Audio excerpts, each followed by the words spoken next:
Aujourd'hui, avec le pasteur Joseph Prince, Dieu est un Dieu bon, Dieu est un Dieu généreux. Dieu souhaite que vous prospériez à tout point de vue. Amen. Vous savez, même si c'est impopulaire d'entendre le mot prospérité dans certains milieux, la Bible en est remplie.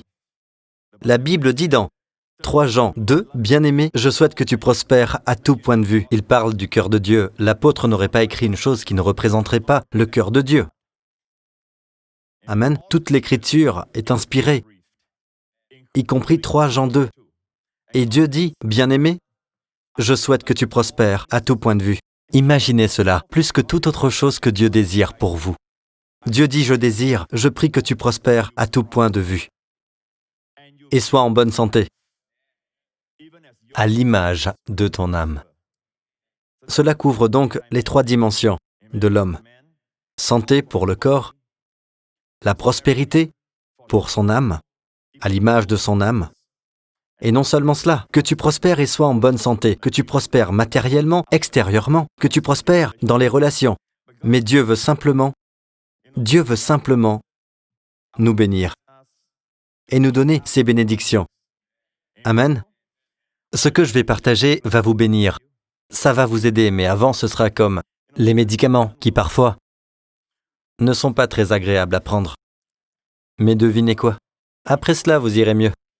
Amen. Et je crois que Dieu fera chacun d'entre vous. Il vous fera prospérer et être en bonne santé, à l'image de votre âme. Tout d'abord, voyons Joseph dans Genèse 39. Il est dit, en passant, je dois vous donner le contexte, avant que vous ne lisiez le verset 2. Joseph a été vendu par ses frères à un groupe de Madianites qui passait par là, une caravane qui passait. Ils l'ont vendu. Ses frères étaient jaloux de lui. Ils l'ont vendu à cette caravane qui se rendait en Égypte. Ainsi, en Égypte, il se tenait debout pour être vendu comme un esclave. Exactement comme du bétail. Vous voyez, comme un mouton, vendu sur le marché. Ses frères l'ont ainsi vendu. Suivons donc l'histoire. Un homme appelé Potiphar l'a acheté. Et il est dit ici, « L'Éternel fut avec Joseph. » Ha ha. Donc, quand vous ne possédez rien, ni même les vêtements que vous avez sur le dos, mais que le Seigneur est avec vous, vous récupérez tout. Et plus encore. Amen. La personne la plus importante qui doit être avec vous, c'est le Seigneur. Même si votre meilleur ami vous abandonne, même si vous avez été trahi par un ami en qui vous aviez confiance, cela importe peu tant que le Seigneur est avec vous. Regardez ce qui s'est passé et la réussite l'accompagna. J'aime la version Louis II, la prospérité l'accompagna. La prospérité l'accompagna. Le mot hébreu, tsaleak. Il était un homme qui faisait tout prospérer. Et en hébreu, littéralement, il est dit que le Seigneur était avec Joseph et le faisait réussir. Le Seigneur le faisait réussir. Le mot « héphil » est utilisé pour exprimer qu'une chose est provoquée par autrui. Le Seigneur était avec lui et le faisait réussir. Le Seigneur peut vous faire réussir. Le Seigneur peut vous faire prospérer. Amen. Et la Bible dit qu'il habitait dans la maison de son maître égyptien. Son maître vit que l'Éternel était avec lui. Et d'ailleurs, tout est par la grâce. Je vais vous le montrer tout de suite. Et que tout ce qu'il entreprenait, l'Éternel le faisait réussir entre ses mains. Tout ce qu'il entreprenait, l'Éternel le faisait réussir entre ses mains. Et Joseph trouva grâce aux yeux de son maître. Vous voyez, je vous ai dit que tout est faveur et grâce. Dites faveur. C'est la même chose. La grâce et la faveur sont similaires. Il est dit ici que Joseph trouva grâce. La grâce ne se mérite pas. Potiphar l'employa à son service, l'établit responsable de sa maison et lui confia tous ses biens. Regardez le verset 5. Dès que Potiphar l'eut établi responsable de sa maison et de tous ses biens, l'Éternel bénit la maison de cet Égyptien à cause de Joseph. Il n'y a aucun doute pour moi que pour beaucoup d'entre vous, votre entreprise est bénie parce que vous êtes là, votre organisation est bénie parce que vous êtes là. Je n'ai aucun doute, cette nation est bénie parce que nous sommes ici. Amen. Ainsi, l'Éternel bénit la maison de cet Égyptien. Il abandonna tous ses biens entre les mains de Joseph. Il ne prenait connaissance de rien avec lui, sauf de sa propre nourriture. C'est vraiment lâcher prise. Puis la Bible nous dit, « Or Joseph était beau à tout point de vue. » D'accord? Pourquoi? À cause du verset suivant. Le verset suivant dit, « Après cela, la femme de son maître porta les yeux sur Joseph et dit, « Couche avec moi. » Elle ne passe pas par 4 chemins. D'accord? Alors, laissez-moi vous dire ceci. Beaucoup de gens ne comprennent pas pourquoi ils ont quand même des ennuis alors que le Seigneur les fait prospérer? Parce que Joseph est sur le point d'avoir des ennuis. Or, il ne coucha pas avec elle. D'accord? Écoutez bien ceci. Le problème est conçu par Dieu comme un tremplin. Car il est sur le point de finir en prison. Est-ce là un tremplin? Et il est sur le point d'interpréter les rêves du responsable des boissons du roi, qui plus tard parlera de lui au roi. Et grâce à son témoignage, Joseph non seulement sortira de prison, mais il quittera la maison de Potiphar pour se tenir en présence du monarque le plus puissant de l'époque. Alors quand on y pense, les gens disent « Je confesse que je suis la justice de Dieu en Christ et j'ai des ennuis. Pourquoi ce problème ?» C'est toujours la faveur de Dieu. Toutes les mauvaises choses qui sont arrivées dans votre vie, d'accord? La faveur de Dieu étant sur vous, cela peut arriver en raison de la faveur de Dieu sur vous. Les gens pourraient dire des choses sur vous à cause de la faveur de Dieu sur vous. Les gens pourraient mentir à votre sujet, tenir un blog sur vous, écrire sur vous et dire toutes sortes de choses sur vous à cause de la faveur de Dieu sur vous. Ne perdez pas votre temps avec ce qu'on dit. Amen. Eh bien, pasteur, je confesse ma faveur. Je confesse que je suis la justice de Dieu et ces choses arrivent. D'accord, vous êtes toujours avec moi. Maintenant, il y a une chose qui empêchera la grâce de couler. C'est se croire juste à ses propres yeux. Votre tentative, vos efforts de vous justifier, de vous rendre juste. Dans Galates, s'il vous plaît. Vous êtes séparés de Christ, vous tous qui cherchez à être considérés comme justes dans le cadre de la loi. Considérer comme juste, c'est être rendu juste. Le moment où vous cherchez à être considéré comme juste, le moment où vous cherchez à être considéré comme juste dans le cadre de la loi, vous êtes déchus de la grâce. Vous êtes déchus du royaume où la grâce vous retient, où la grâce peut vous aider, où la grâce pourvoit, où la grâce vous couvre. Vous êtes déchus de la grâce. La grâce est plus élevée, sinon vous ne pouvez pas en être déchus. La loi est plus basse, sinon vous ne pouvez pas y tomber. Regardez à 2 Corinthiens 6, verset 1. Puisque nous travaillons avec Dieu, donc nous pouvons être déchus de la grâce en cherchant à nous considérer comme justes, en essayant d'être justes à nos propres yeux, d'accord? En essayant de faire des choses pour nous rendre justes, au lieu de recevoir la justice comme un simple don. Et déclarer que je suis la justice de Dieu en Christ. Maintenant ici, puisque nous travaillons avec Dieu, c'est Paul qui écrit, nous vous encourageons vivement à ne pas accueillir la grâce de Dieu sans résultat. N'accueillez pas la grâce de Dieu sans résultat. Ne la recevez pas en vain. Cela signifie qu'il est possible d'être dans une église de grâce et de ne pas avoir encore reçu la faveur de Dieu. Ne la recevez pas sans résultat. Sans résultat signifie qu'il ne produit aucun résultat dans votre vie. Mais comment faire pour ne pas la recevoir sans résultat? Remarquez ceci, le verset 1. Et ça commence par « puisque », ce qui veut dire que nous devons regarder le verset précédent. N'ai-je pas raison? Il s'est passé quelque chose précédemment, c'est logique. D'accord. Donc à l'origine, quand Paul a écrit ces lettres, il n'y avait pas de chapitre. Voyons donc le dernier verset. Vous connaissez le verset précédent? Il nous permet de comprendre pourquoi les gens ne reçoivent pas la grâce de Dieu. Le dernier verset avant ce verset est en fait le chapitre 5, verset 21. Celui qui n'a pas connu le péché, c'est-à-dire Jésus, il l'a fait, c'est-à-dire Dieu l'a fait devenir péché pour nous, afin qu'en lui nous devenions justice de Dieu. Alors ne recevez pas la grâce en vain. Dieu a fait de vous la justice de Dieu en Christ. Et vous voilà, vous refusez de l'accepter, et vous essayez d'être juste à vos propres yeux. Au fait, si vous pensez que vous n'allez pas si mal, préparez-vous à une chute, même après être devenu chrétien. Parce que, subitement, il y a comme un déferlement de choses que vous dites à votre femme, à votre famille, que vous n'avez jamais pensé dire même avant d'être chrétien. Tout à coup, vous avez un déchaînement des passions de la chair qui vous pousse peut-être à vous adonner à la pornographie. Il y a soudain comme un déclenchement et puis vous commencez à dire « Comment ai-je pu faire cela ?» Le diable entre en scène. Et vous vous dites « Dieu, je te promets, je ne ferai plus jamais cela. » Le diable a écouté et a dit « Ah, il n'a pas dit Alléluia, ni louons Dieu. Je suis tellement sauvé que je ne sais pas quoi dire. » Mais lui, il se réjouit. Le diable se réjouit. Il se réjouit au moment où il vous entend dire « Dieu, tu sais que je ne ferai plus jamais ça. » Et vous le pensez. Mais ce n'est pas la bonne chose à dire, car c'est une forme de justice de soi. Vous savez quelle est la meilleure chose à dire? Oui, confessez votre péché tant que vous voulez. Allez-y, confessez votre péché. Croyez qu'il vous a pardonné. Mais plus que cela, confessez « Je suis la justice de Dieu en Christ ». Puis, honorez ce que Jésus a fait. Toutes ces souffrances ne sont pas vaines. Vous prenez votre place comme la justice de Dieu en Christ et vous honorez celui qui est devenu péché. Mais s'il est devenu péché et que vous demeurez pécheur, alors vous savez quoi? En ce qui vous concerne, c'est sans résultat. En ce qui concerne Jésus, il est attristé. Imaginez que vous n'êtes qu'un écolier et que vous vous êtes donné de la peine pour gagner de l'argent, pour acheter un cadeau à votre père, de l'argent durement gagné. Vous voulez lui faire une surprise. Et enfin, vous lui donnez le cadeau, il le regarde et dit « C'est bon marché, n'est-ce pas ?» Et la prochaine fois que vous le voyez, on l'a mis à la poubelle. Il ne l'utilise pas, ne le chérit pas. La plus grande chose que vous pouvez faire envers Dieu pour l'honorer, c'est de prendre votre place, car il a pris sa place. Et quelle est la place que vous devez prendre, qu'il vous a donnée? La justice de Dieu en Christ. Pas parce que vous êtes si génial. C'est un don. Il n'est pas devenu péché en commettant le péché. Vous n'êtes pas devenu juste en faisant la justice. Donc, si vous pensez que vous n'êtes pas si mal, même après être devenu chrétien, attendez-vous à une chute. Et la chute est bonne pour vous. Elle vous fera perdre le sentiment de vous croire juste à vos propres yeux. Et c'est bien, parce que nous avons tous cette racine cachée, qui fait obstruction à la grâce de Dieu, parce que la grâce ne peut régner que par la justice. Romains 5, verset 21.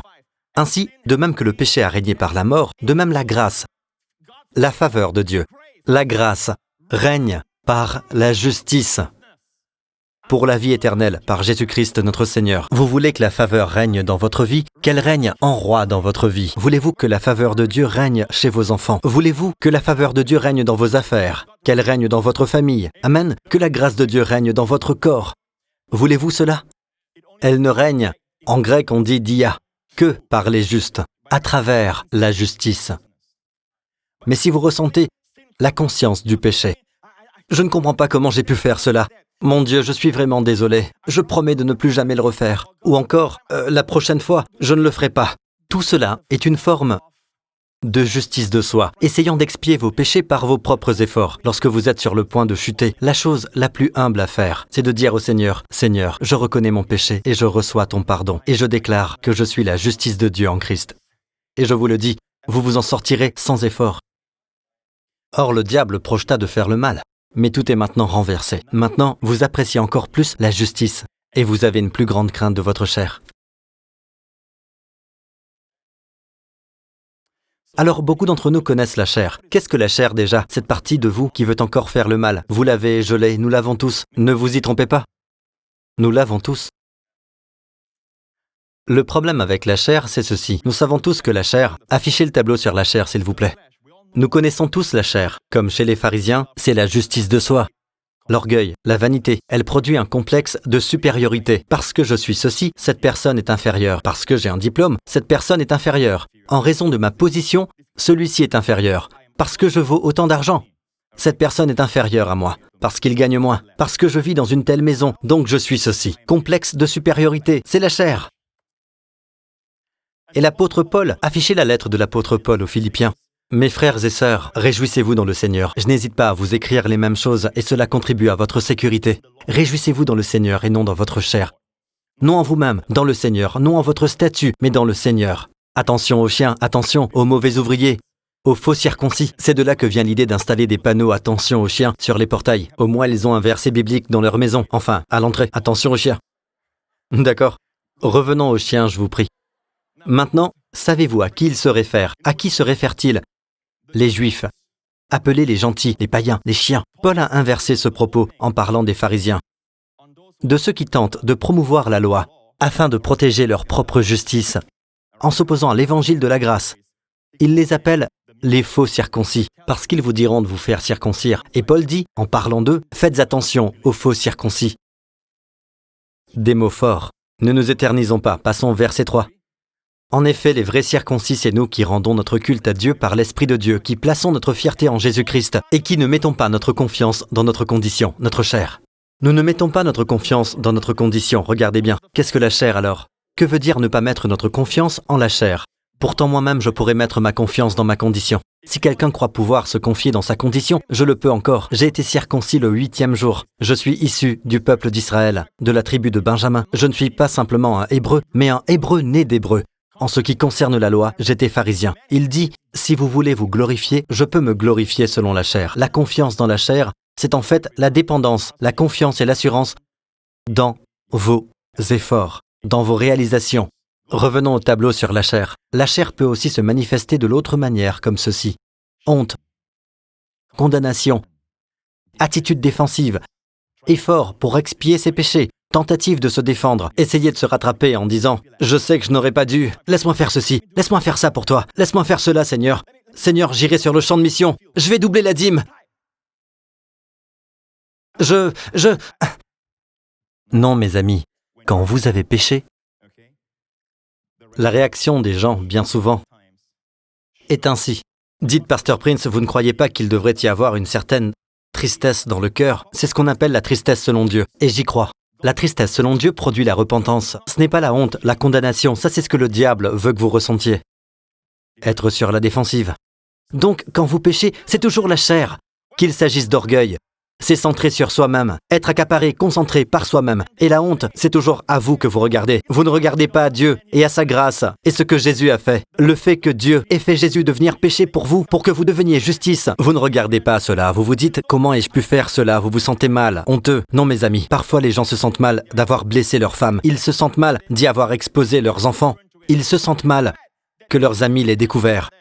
Mais ils ne se sentent pas mal envers Dieu. Lorsque David a commis l'adultère, lorsqu'il a tué le mari de la femme, David a fait cette prière dans le psaume 51. « J'ai péché contre toi seul. »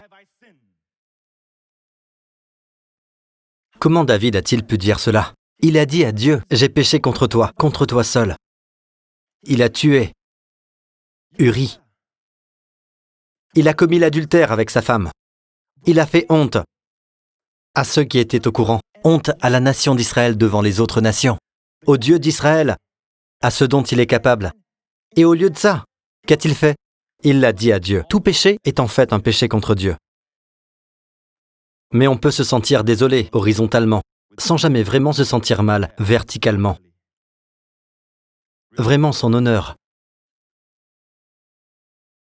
a été discrédité. Vous lui avez enlevé sa gloire. La meilleure chose à faire lorsque vous péchez, c'est de dire « Père, pardon Seigneur, je te remercie de m'avoir pardonné et je vois à nouveau la nécessité pour Jésus d'être mort pour moi. Père, Jésus est ma justice. Jésus est ma justice. Je ne peux rien faire de moi-même. Amen. Vous comprenez? Donc, quand vous faites ce qui doit être fait lorsque vous ressentez la honte d'avoir péché, vous savez ce que Dieu dit? Si tu reçois Jésus comme ta justice, c'est que tu as finalement compris. Jésus est ma justice. Je ne peux rien faire de moi-même. Je m'inquiète quand les gens commencent à dire ceci. Eh bien, Pasteur Prince, vous savez que la Bible dit que je suis juste, et il s'arrête là. À chaque fois, j'ai envie de dire, je sais que j'ai l'air légaliste, mais j'ai envie de dire, dites-le tout, je suis la justice de Dieu en Christ, pas en vous-même. Certaines personnes croient que, quand on est de nouveau, on devient juste. Non, c'est toujours dans le Christ. Votre chair est toujours votre chair. Vous m'écoutez? Mais si vous agissez correctement, vous accueillez Jésus comme votre justice.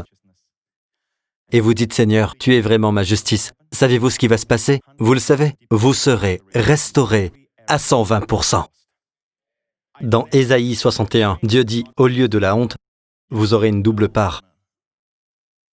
Au lieu de la honte, donc, en d'autres termes, au lieu de signifie quoi? Au lieu de la honte, vous aurez une double part. Certaines personnes disent « J'ai fait quelque chose de mal. Pasteur, je ne sais pas comment faire face à ma famille. Je ne sais pas comment faire face aux gens et tout ça. » N'y donnez pas cours et ne restez pas dans cet état trop longtemps. C'est encore de la concentration sur soi.